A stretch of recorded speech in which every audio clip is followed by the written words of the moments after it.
Bueno, primero para darles las gracias a ustedes tres, y de ahí, bueno, nuestra idea era o es de abrir también el espacio con ustedes, de por si tienen preguntas, comentarios, ideas, o sea, sobre lo que han comentado, o sea, sobre el curso que están haciendo, así que adelante, con preguntas, comentarios. Yo voy por ellos. ¿Quieres el micro o así? Sí. Sí. He visto, sobre todo en el último de los casos,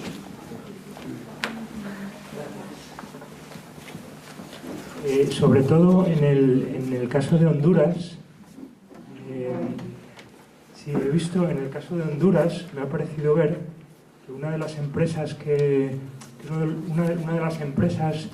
estaba intentando explotar esta empresa hidroeléctrica, me parece que era, Sí. era China. Sí. Entonces mi pregunta, un poco en general, aunque creo que en el caso de Honduras tú podrías respondernos, ¿hasta qué punto hay un imperialismo bueno y un imperialismo malo? Es decir, si miramos desde una perspectiva global el mundo del imperialismo atlantista, el imperialismo de Estados Unidos y de Europa, y un supuesto imperialismo mejor o menos violento como puede ser el de China, ¿hasta qué punto son distintos esos dos imperialismos? Mi pregunta es porque yo lo veo desde una perspectiva más teórica, como estudioso y como investigador, pero desde Europa y sin estar en el terreno. Me gustaría saber vuestra opinión sobre esos dos tipos de imperialismo y hasta qué punto es interesante, digamos, establecer alianzas con un imperialismo mejor o más bueno que el otro, aunque sean alianzas temporales y coyunturales, para luchar contra el imperialismo malo. No sé si me explico. Gracias. Porque yo creo que Sí. se trata de buscar aliados, ¿no? Juntamos 3 preguntas y después las respondemos. Gracias. No, Entendung ist... Du kannst auf Deutsch sagen. Ja, darf ich auf Deutsch sprechen? Ja, ja. Okay. Ich habe gehofft, dass ich viel mehr verstehen würde. Ich habe doch nicht so viel verstanden, aber trotzdem einiges. Und also meine Frage geht an Frau Olive. Ich habe hier auf dem Tisch auch einen Flyer gesehen von einer Bewegung hier in Deutschland, die sich gegen den für den Braunkohleausstieg hier bemüht. Zugleich wissen wir aber, oder ich habe jetzt erfahren, dass wir auch Kohle aus Kolumbien importieren, Steinkohle aus Kolumbien importieren. Und, Du kannst weiterreden. ja, und ich habe vor kurzem auch einen Film gesehen dazu, La Buena Vida hieß der Film. Und ja, ich frage mich eigentlich, also ich habe mich lange mit Greenpeace-Leuten darüber unterhalten und die haben mir erklärt, dass es sinnvoll ist, jetzt erstmal wirklich auf Braunkohle rauszugehen und so weiter. Aber ich frage mich trotzdem, also ich denke, das muss auf jeden Fall mit kommuniziert werden, ja, dass wir hier zugleich so viele Kohleimporte auch haben und unter welchen Umständen die eben halt auch entstehen. Und ich frage mich, wie im Hinblick auf den Klimagipfel, der ja auch Thema sein wird bei G7, gibt es, welche Positionen haben, das gilt aber jetzt auch allgemeiner jetzt, ich war vor kurzem gestern bei einem Vortrag der Geschäftsführerin von dieser Konferenz, von dieser UNFCCC-Konferenz, und sie war voll optimistisch. Das wird toll werden. Wir werden die Ziele alle erreichen, es wird klappen, es wird kein Flop diesmal. Aber ich habe mich immer gefragt, wie sehen das eigentlich Länder wie eben Kolumbien, Honduras, Mexiko? Wenn das für uns vielleicht toll wird es für Sie vielleicht ganz furchtbar. Ja, also Noch eine bitte. Okay, gut, dann haben wir nur 2 Fragen und dann ist die Veranstaltung zu Ende. Super. Wir sind auch fertig. Was noch? Bueno, poquito para responder también acerca de la primera pregunta. Yo creo que o sea, hay diferencias entre... Hay una cuestión de definición, qué es imperialismo, qué no es imperialismo, hay diferencias entre relaciones comerciales, pero me parece que es un debate bastante etéreo en este momento, en el cual estamos hablando de cuestiones concretas acerca de consecuencias concretas que tienen las políticas neoliberales. Yo creo que si bien hay que criticar, sí, no hay que dejar nada sin criticar. A mí me parece que el modelo de desarrollo tanto chino como de la India, como de los países del BRICS, son modelos impuestos por países que terminan siendo los países centrales o los países del G7. O sea, no están produciendo para el consumo de ellos. Una parte marginal sí hay una clase media que está empezando a consumir, pero en realidad China produce para el mercado de Estados Unidos, China produce para vender barato en Europa. O sea, acá, ayer dimos una vuelta por el puerto de Hamburgo y vimos que habían muchísimos contenedores tirados no, pero contenedores vacíos, y nos dijeron, esto es así porque Alemania importa productos finales. Esos productos finales vienen de China, vienen de México, de varios lugares. Entonces, yo creo que el tema es que, si bien China tenía un crecimiento muy grande y todo eso, hay una cuestión de quién es el que gana detrás de todo eso, qué empresas ganan en el modelo de desarrollo chino. Sí hay empresas grandes transnacionales chinas, pero ¿quiénes son las empresas más grandes? ¿Quiénes son las que tienen más inversiones en esos países? Y lo mismo pasa, me parece, también con el modelo, con el tema del carbón. Y las empresas alemanas han estado detrás de todos esos negocios, porque al final a la hora de sacar las cuentas, la venta de la tecnología para la explotación de recursos naturales, en su gran mayoría sigue viniendo de Alemania. Made in Deutschland o Made in Germany sigue siendo confiable para un tipo de industria, y esas son las empresas que están ganando porque tienen un gran valor agregado en el trabajo, en lo que están vendiendo. Entonces yo creo que la plata sigue quedando en los mismos lugares, el poder económico sigue estando en los mismos lugares, y yo creo que el G7 es responsable o es el representante de la élite mundial de la oligarquía mundial que se está adueñando del planeta de una forma mucho peor de la que podíamos habernos imaginado. Entonces me parece que es un poco un discurso vago hablar de imperialismo bueno o malo, si bien sí hay que criticar ciertas políticas comerciales de algunos países o la forma de penetración de algunas empresas, pero me parece que al final, a la hora de la hora, siguen perdiendo los malos.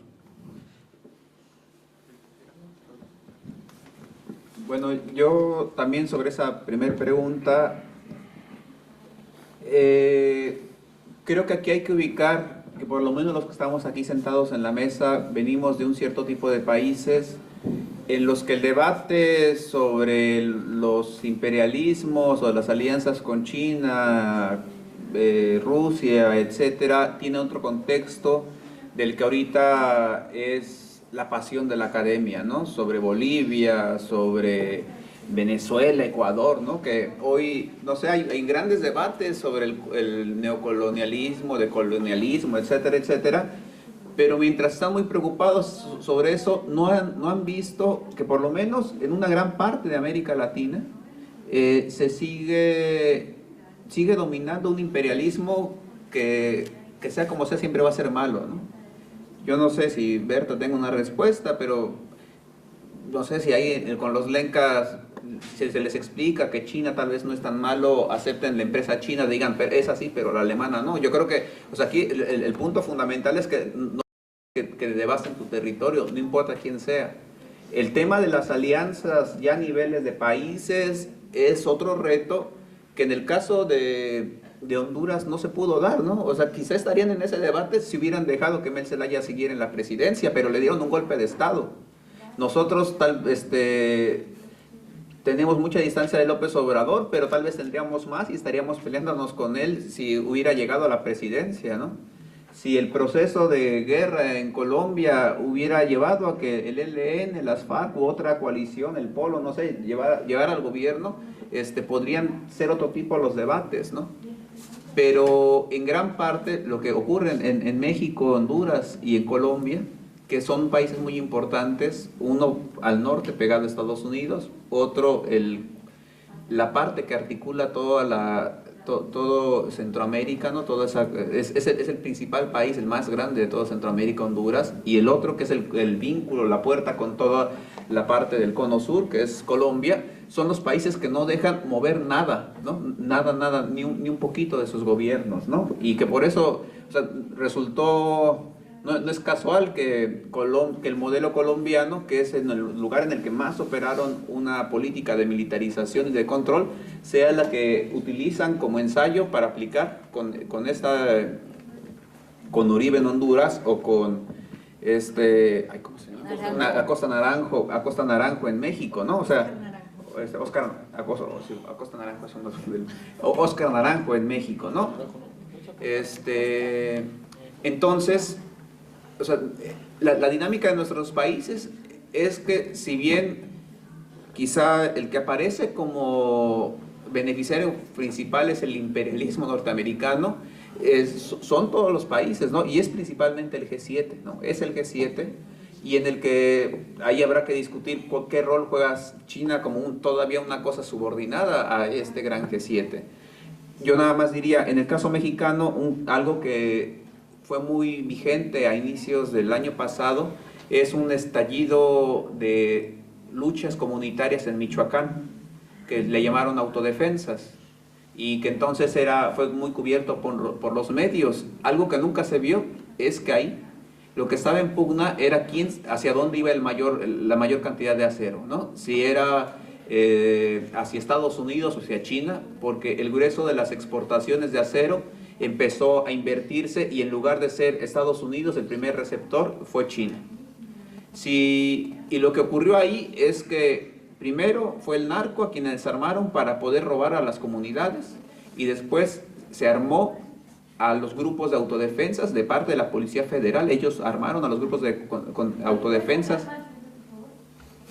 Ellos armaron a los grupos de autodefensas para que las autodefensas enfrentaran al narcotráfico, y lo que se creó fue un clima de violencia total, de asesinato, en el que ni las autodefensas ni el narco ganaron, sino que siguieron ganando tanto las empresas chinas como las norteamericanas, pero con un saqueo mayor de los recursos, ¿no? Entonces yo creo que hay muy poca teorización realmente sobre lo que está pasando en nuestros países.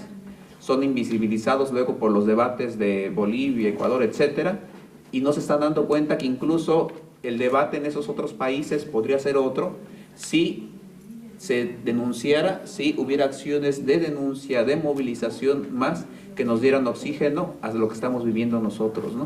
Creo que les podríamos dar oxígeno tanto a los gobiernos como a las luchas locales en Bolivia, Venezuela, etcétera, si la correlación de fuerzas cambiara en nuestros países, ¿no? Pero eso ha estado ausente del debate, parece que luego no existe.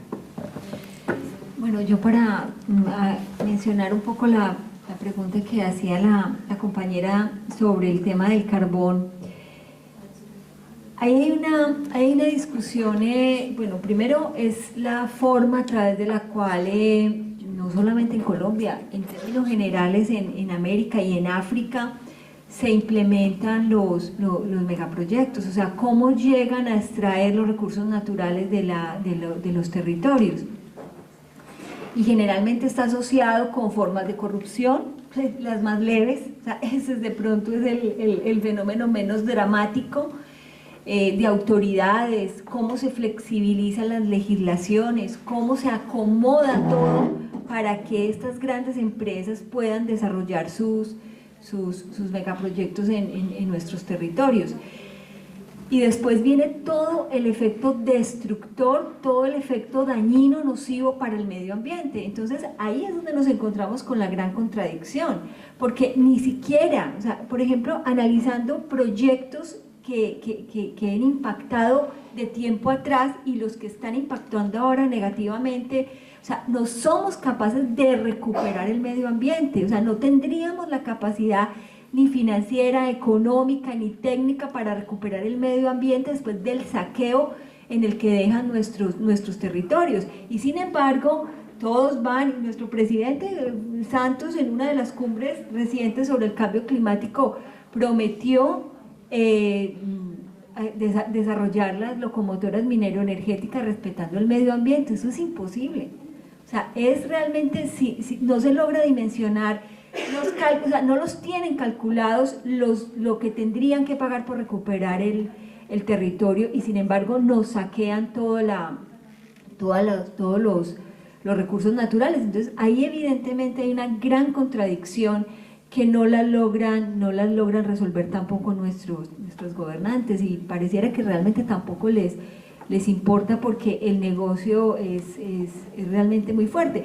Y porque lo que sí estamos viendo ahora también es que muchos de los ministros, o sea, de la gente que llega a estos cargos públicos, o sea, a los presidentes, a los gobernantes, realmente los pone allí es el poder económico. O sea, hoy en día incluso es mucho más evidente en los candidatos, o sea, el lobby que hacen las empresas de todo tipo frente al Congreso, frente al gobierno, es grandísimo. En Colombia el código minero en el año 2001 lo hizo una empresa minera canadiense, o sea, lo hizo, y así se aprobó en el Congreso. Entonces allí de entrada estaban todas las gabelas y las garantías para que esta explotación no tuviera ningún problema, para que estas empresas no tuvieran ningún problema. Y así poco a poco se ha venido modificando la legislación hasta el punto de que hoy, en 2 meses, lo que llaman licencias express, en 2 meses se obtiene una licencia para una explotación minera, para una hidroeléctrica, para un proyecto vial. O sea, ¿qué país resiste un estudio ambiental, un estudio técnico riguroso que dimensione los efectos y los impactos nocivos de un megaproyecto, si en 2 meses se tienen que acelerar esas licencias para poder otorgar esos permisos? Entonces ahí realmente la normatividad internacional, las mismas contradicciones que encontramos, por ejemplo, en nuestra constitución política, son impresionantes, porque encontrás una constitución, y ustedes ahora en términos de ejemplos para que nos sigan, por ejemplo, nuestra constitución en el 91 se vendió como un gran proceso transformador, un gran proceso incluyente, porque allí participaron todas las fuerzas políticas, incluso recién grupos insurgentes que se habían desmovilizado años anteriores, 1 año, 2 años atrás. Entonces aparece como una constitución política garantista, y tiene los 2 componentes. O sea, tiene una constitución que te establece todos los derechos, o sea, los derechos individuales, incluso los derechos colectivos están consagrados en la constitución, pero igualmente es una constitución totalmente neoliberal. Entonces, ¿cómo compaginás a la hora de la verdad esos 2 tipos de derechos? Y fuera de eso, la legislación, porque nosotros, por ejemplo, como abogados nos peleamos o nos luchamos, no la parte neoliberal, sino la parte garantista, la parte de los derechos. Y hemos incluso, en cierto momento, la Corte Constitucional fue muy amplia en identificar como principios rectores de la sociedad la dignidad humana, y como principio rector de la sociedad y del Estado como mínimo el modelo de desarrollo sostenible, que es un modelo de desarrollo más o menos que con sus contradicciones tiene ciertas posibilidades de reconocimiento de derechos, pero poco a poco la legislación y estos grandes poderes que están también allí jugándosela y haciendo lobby han venido desnaturalizando esos 2 principios básicos tutelares de nuestro Estado Social de Derecho. Entonces, ¿de qué estamos hablando cuando estamos propugnando, se supone, que por la defensa del cambio, el cambio climático, el medio ambiente, cuando detrás están realmente todos estos intereses económicos tan fuertemente apuntalados en nuestras sociedades? Bueno,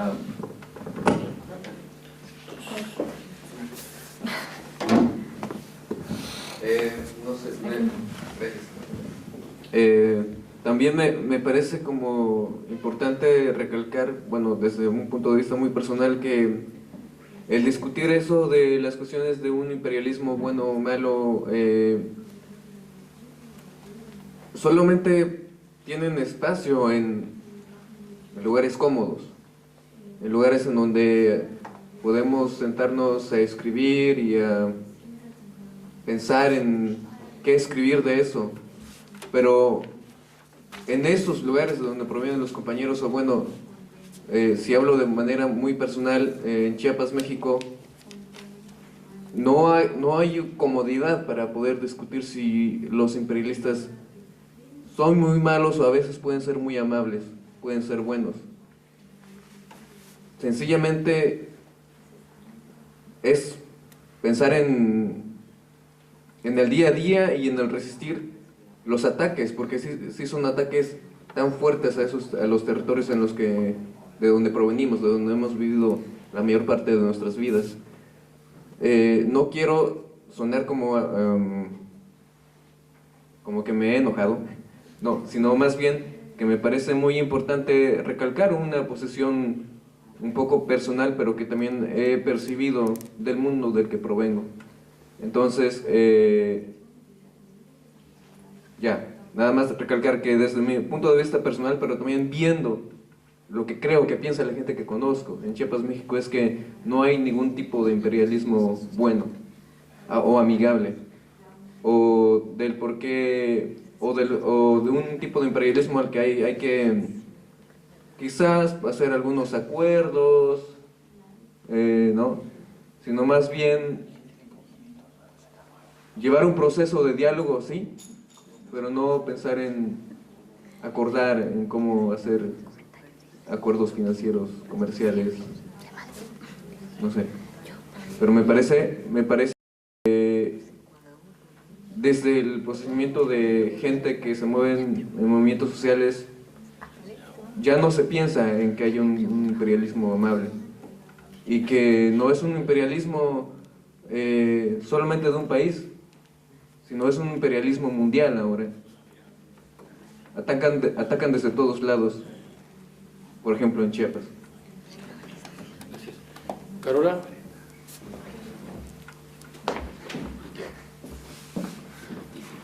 Sí, retomando un poco el tema sobre la Constitución que mencionaron, sea de Colombia, que es conocida la Constitución de Colombia hasta en Alemania, uno que trabaja en Derecho Internacional conoce la Constitución colombiana. Así un poco la pregunta, ustedes cuando hay una ley como la ley minera que mencionaste, imagino que lo llevan a juicio, ¿no? O el Tribunal Constitucional de Colombia también es conocido por sus juicios bastante avanzados. Bueno, entonces me corriges. Es que mi conocimiento es un poco más de los años 90, igual, me corriges y dices un poco el rol de la justicia, ¿no? El rol de los tribunales, es decir, ahí ven un poco una posibilidad, ¿no? De luchar en ese campo también. Y a Magdiel, igual, la elaboración de la nueva Constitución en México, si nos puedes contar un poco los grupos que están participando, también un poco si tienen otros ejemplos de países de Latinoamérica de constituciones, o si buscan el intercambio con otros países, si toman como ejemplo otras constituciones. No sé si Colombia es bueno o mal ejemplo en este caso. ¿Y cómo lo ves, Magdiel, en la sociedad mexicana? Ahora hay una crisis muy profunda, ¿no? De la clase política, de las instituciones en México. ¿Tú crees que vamos a tener una solidaridad más grande con el movimiento que tienen ustedes, con la elaboración de la Constitución? ¿Algo que se está formando en México?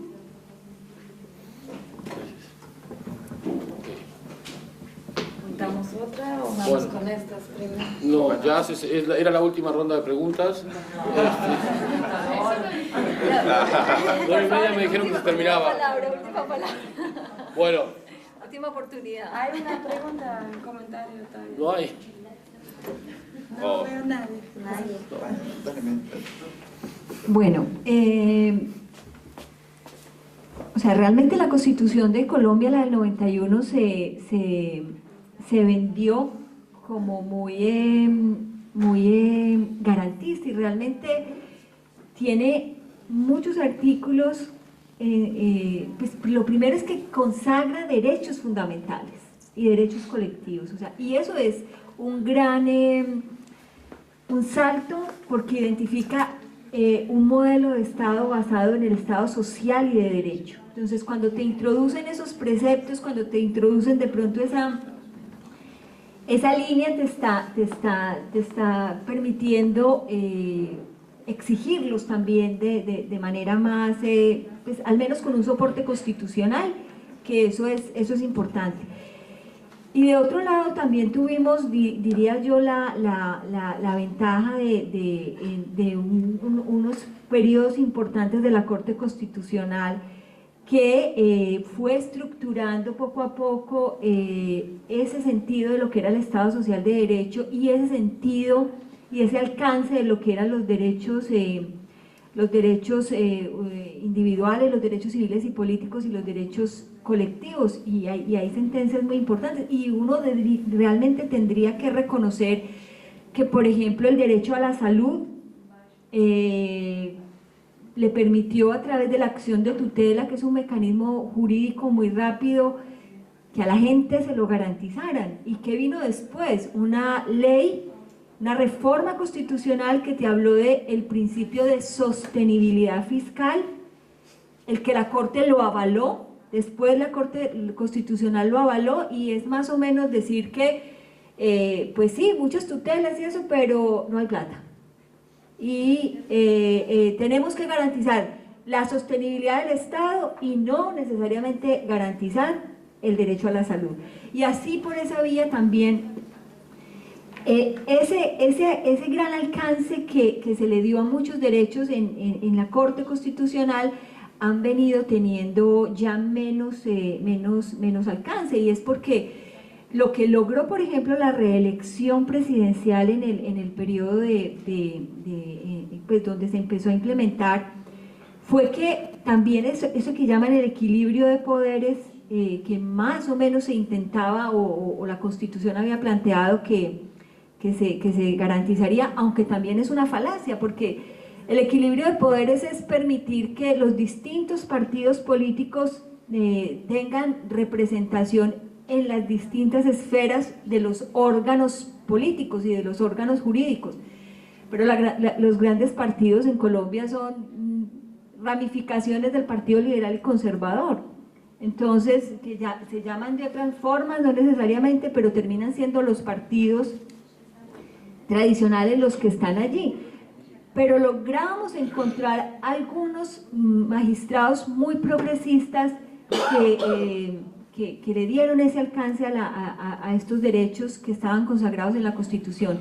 Pero como les cuento, cuando llega esta reelección, que dio lugar a que muchos de los magistrados cambiaran en los dos periodos presidenciales, terminaron postulándose y terminaron nombrándose magistrados que, como hoy vemos, uno de los grandes escándalos que ha tenido la justicia es un magistrado de la Corte Constitucional que ha recibido sobornos por tomar decisiones en tutelas o intentar sobornar a otros magistrados de la Corte Constitucional para fallar en favor de una empresa, de una gran empresa en Colombia.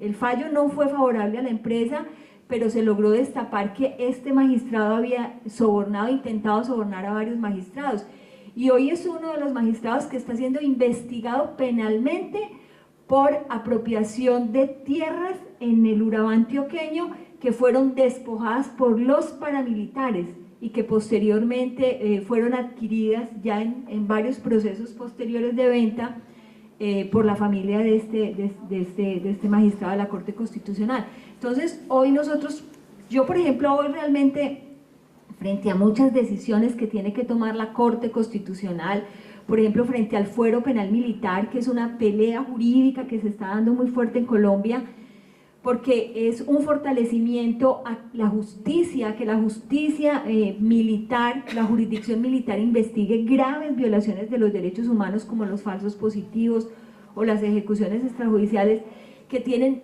más de 7 iniciativas. El Ministerio de Defensa tiene más de 7 iniciativas en el Congreso de la República para fortalecer el poder militar, para fortalecer el juzgamiento de los militares por los propios militares, para hacer una interpretación sui generis, totalmente desviada, totalmente atrofiada del derecho internacional humanitario, sobre pretexto de la seguridad jurídica de los militares.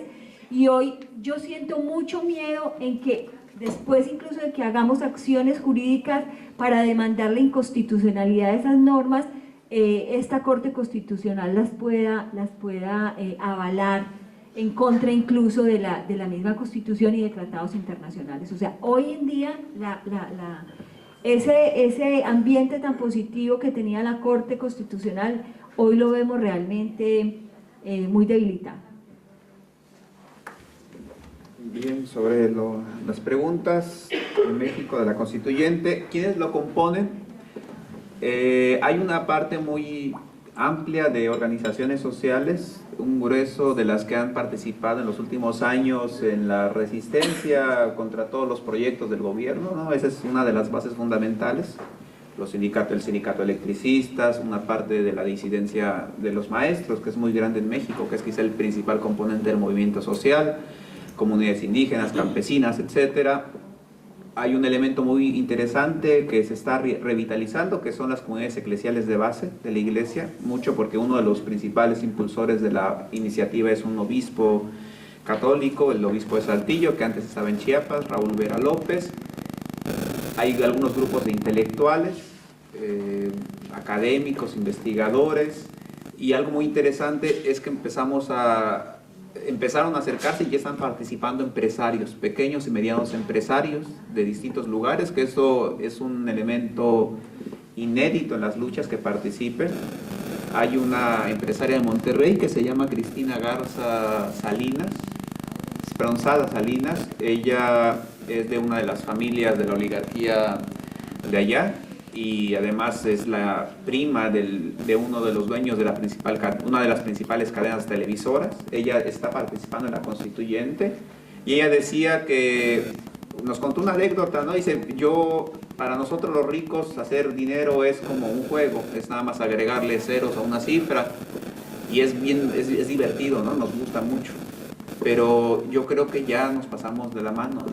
Y dice, y yo me imagino que va a llegar un día en el que todos los pobres van a venir aquí a nuestro barrio. Hablaba de una zona ahí muy rica de Monterrey, y van a venir por lo que les hemos robado, ¿no? Y nos lo van a quitar. Y yo creo que tienen razón, ¿no? Lo deberían de hacer. Entonces, y ella se metió en el proyecto, ¿no? Entonces es una cosa así un poco extraña, pero que está ocurriendo. Y de otro lado, nos tocó hace como 3-4 semanas estar en Chiapas en una reunión de las comunidades eclesiales de base, de toda la gente que participa en la diócesis de San Cristóbal, mucha de la gente que estuvo en el levantamiento del 94. Era un acto en el que no llegó el obispo de allá, en el que estaba fuera de toda esa gente, pero llegó obviamente el que debería ser el obispo, don Raúl Vera, que lo movieron para evitar que siguiera la organización ahí. Y 3 días estuvimos ahí discutiendo con la gente, y acordaron todos ellos, eran gente de 80 y tantas parroquias, meterse en la Constituyente, y ya están ellos organizando sus propios comités. ¿De dónde retomamos la experiencia? Hay ahorita un ambiente, por decir, favorable, o están las experiencias en especial de Venezuela, de Ecuador, de Bolivia, con distintos contenidos, contradicciones, etcétera, y creemos que son importantes y las tenemos que tomar en cuenta, pero no queremos no queremos decir que vamos a hacer nuestro constituyente a la boliviana o a la venezolana. Es la Constituyente de México, y el punto fundamental es nuestra experiencia. Y México tiene una historia muy profunda de formas de organización, de justicia, que es la que tenemos que partir. Estamos organizando para el 5 de febrero del año que viene un encuentro para la experiencia mexicana y contrastarla con gente de estos países. Vamos a buscar que lleguen algunos, pero no podemos caer tampoco en el error, no, en algunos casos es de ver, no sé, a otros países, de otros continentes, pero tampoco podemos ver a otros países, aunque sean hermanos y muy cercanos, nos toca a nosotros sacar nuestra propia experiencia, ¿no?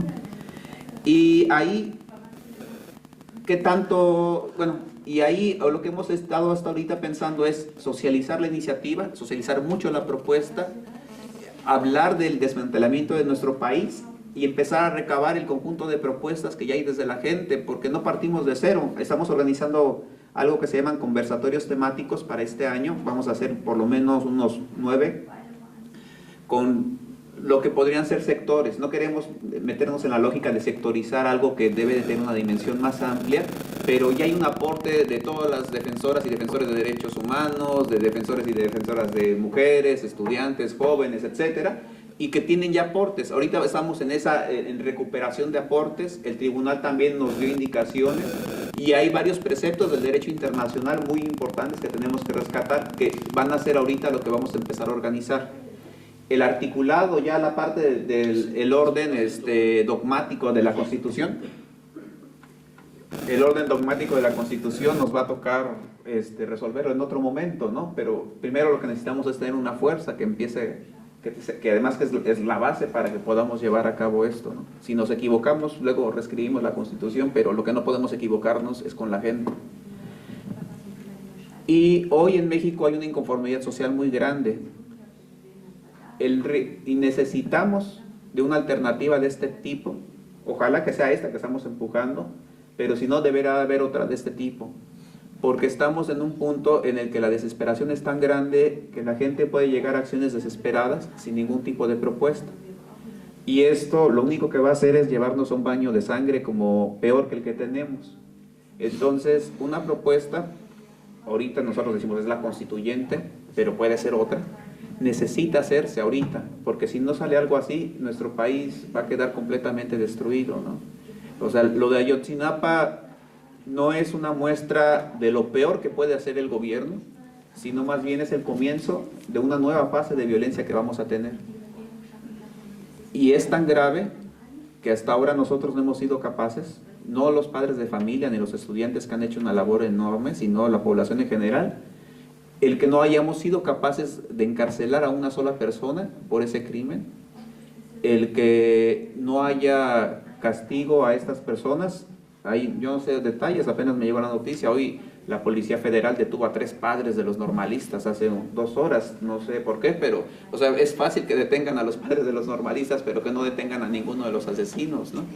El alcalde de Iguala, donde fue la masacre y la desaparición, está siendo procesado, pero por el asesinato de otra persona, en un caso que tuvo lugar hace 2 años, pero nada sobre este caso. Entonces, digamos, necesitamos con urgencia una iniciativa de este tipo, y lo que creemos que quizá la gente en México, en su mayoría, ya sabe que el país está muy mal. No tenemos que ir a decir que está mal el país porque lo está viviendo, pero lo que le tenemos que decir, lo que tenemos que encontrarnos con las personas es que hay una esperanza, que hay una propuesta de cambio, y que la estamos invitando a que la haga suya, que la haga parte de ellos y de ellas, y que nos lancemos a hacer esto. Nos vamos a equivocar, yo creo que sí, muchas veces, pero no tenemos de otra, ¿no? Porque ya nos dicen, pero ¿y qué vamos a hacer si nos empiezan a matar, ¿no? Porque esta va a ser una cuestión tan grave que van a empezar a matarnos. Si no hacemos nada, de por sí nos van a matar, ¿no? Del 2006 para acá, llevamos en México, por la guerra del narcotráfico, el asesinato de más de 120,000 personas, según algunos cálculos, otros le bajan a 100,000, y más de 26,000 desaparecidos. Le rebasamos por mucho la dictadura de Argentina y de otros países, ¿no?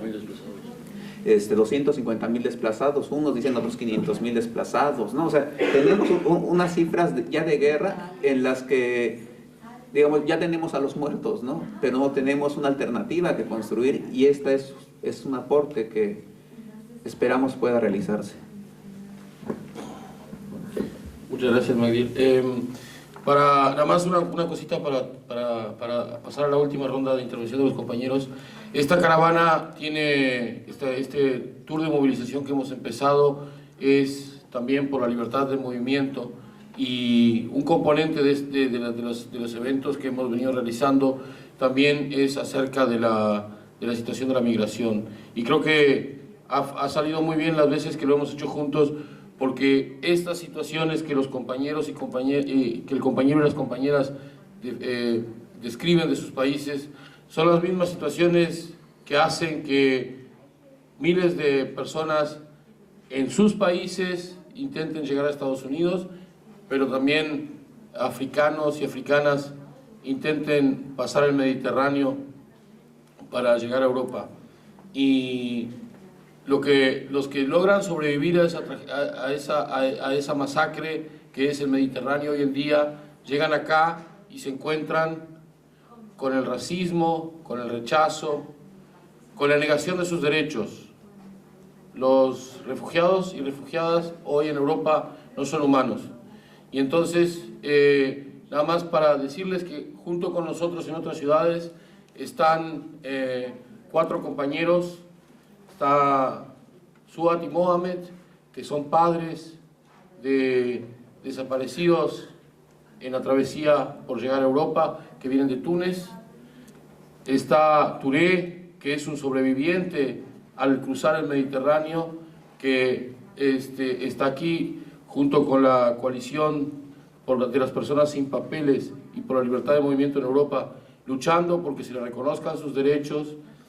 Está Riyad, que hace 15 años vive aquí en Alemania, pero sigue estando también muy vinculado a su tierra, que es Túnez, tratando de hacer ver que la frontera de Europa hoy no es Italia, la frontera de Europa hoy es el norte de África y a veces hasta un poquito más allá.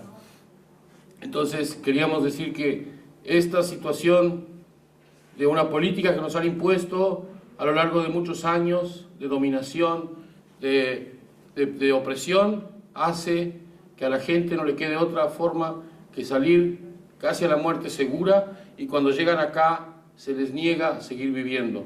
Y hay una cosa que hay que decirle a los europeos, que la historia tiene vueltas, y hace 50 años muchos andaban golpeando la puerta de nuestros países, pidiendo a dónde llegar, y se les recibió, y se han desarrollado y se han integrado, pero capaz que algún día la tortilla se vuelve a volver, y espero que si eso pasa, nuestra gente los vuelva a recibir, a pesar de que cuando hemos venido acá siempre hemos encontrado el desprecio y siempre nos han hecho ver que éramos otros. Sí, somos otros, pero no somos animales. Y entonces también decir que la política del G7, los países del G7 son los que más se cierran a la migración. Son los que destruyen, pero aparte luego no quieren las consecuencias. Las mercancías pueden ir y venir, pero la gente no. Entonces también pedimos fronteras abiertas y libertad de circulación para todo el mundo, abajo las fronteras.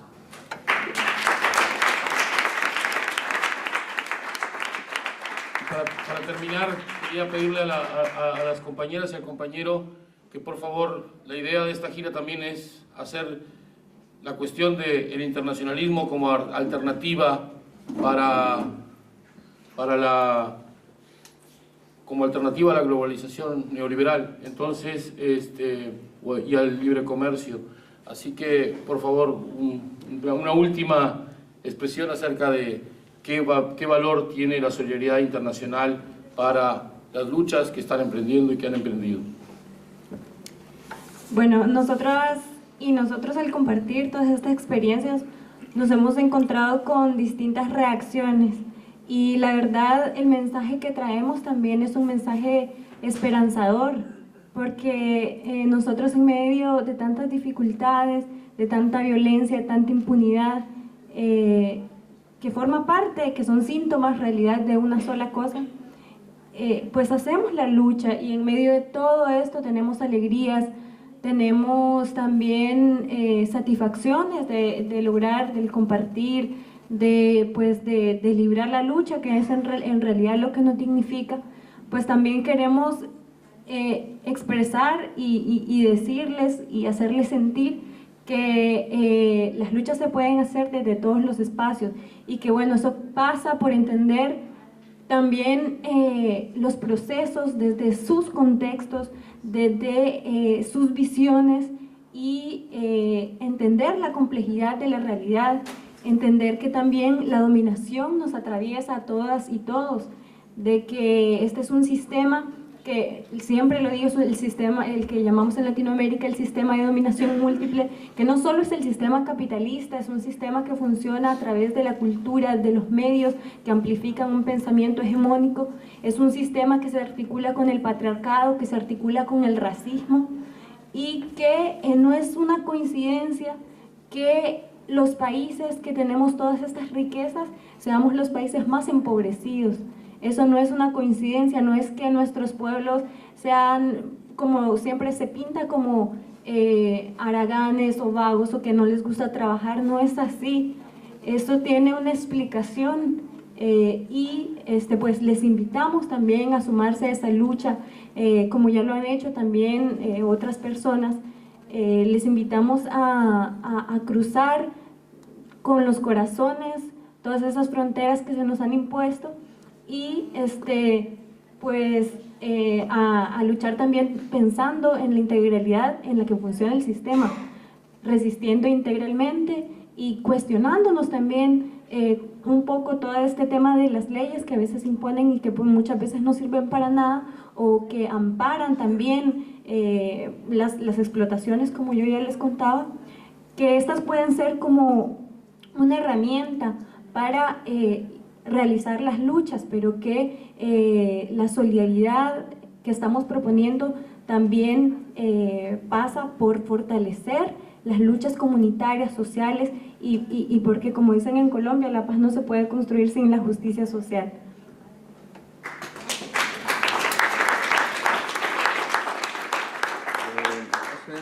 Hace un rato estábamos en una reunión con varios grupos que hacen trabajo sobre América Latina y Centroamérica, y en ese momento yo me enteré de la muerte de un compañero que quiero mucho, que murió en un accidente carretero. Lo conozco en la lucha desde hace unos 13 años, y desde entonces ahorita ha sido bastante difícil poder hablar aquí, ¿no? Es como que tengo una parte de cabeza y de corazón por allá, y que me ha costado mucho trabajo estar diciendo lo que ahorita estoy diciendo. Pero creo que, no sé, en algo así más o menos ha de ser la solidaridad, ¿no? De tener que estar en un lugar y tener que actuar en consecuencia en el lugar que uno vive, pero al mismo tiempo estando atado de alguna manera a los sentimientos y a las ideas que te unen con algo más profundo en quizá en otro lugar, ¿no? Yo creo que en algo así es lo que de alguna manera estamos intentando realizar ahora. Yo creo que no hay más nada que decir.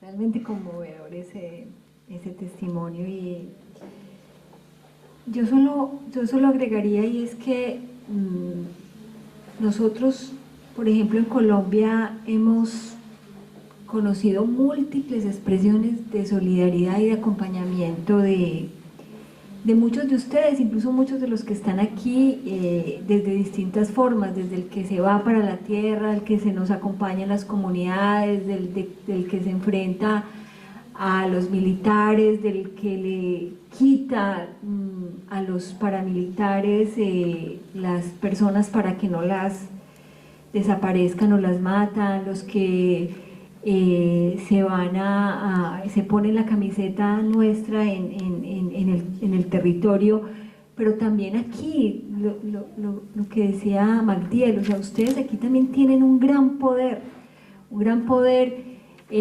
frente a sus propios gobiernos, frente a su propia ciudadanía, porque parte fundamental de lo que motiva o nos motiva para la lucha, para poder tener el compromiso y para poder tener los sueños de cambio, también pasa por la información. O sea, ustedes tienen aquí la posibilidad de darle a conocer a mucha más gente y de exigirle a sus propios gobiernos de de que miren lo que está pasando, de que conozcan lo que están pasando. Y yo creo que eso es lo que nos han robado los medios de comunicación. Berta lo ha dicho muchas veces, y es cómo nosotros logramos también hacer llegar a mucha gente esto que está pasando, esta otra realidad que está pasando y que realmente es la cotidianidad de nuestras sociedades. Y ese es un ejercicio que aquí ustedes también lo han hecho y lo pueden seguir haciendo, y es donde también esperamos que siga el acompañamiento. Un agradecimiento muy fuerte a Miriam, que me liberó del trabajo de traducir. Muchas gracias.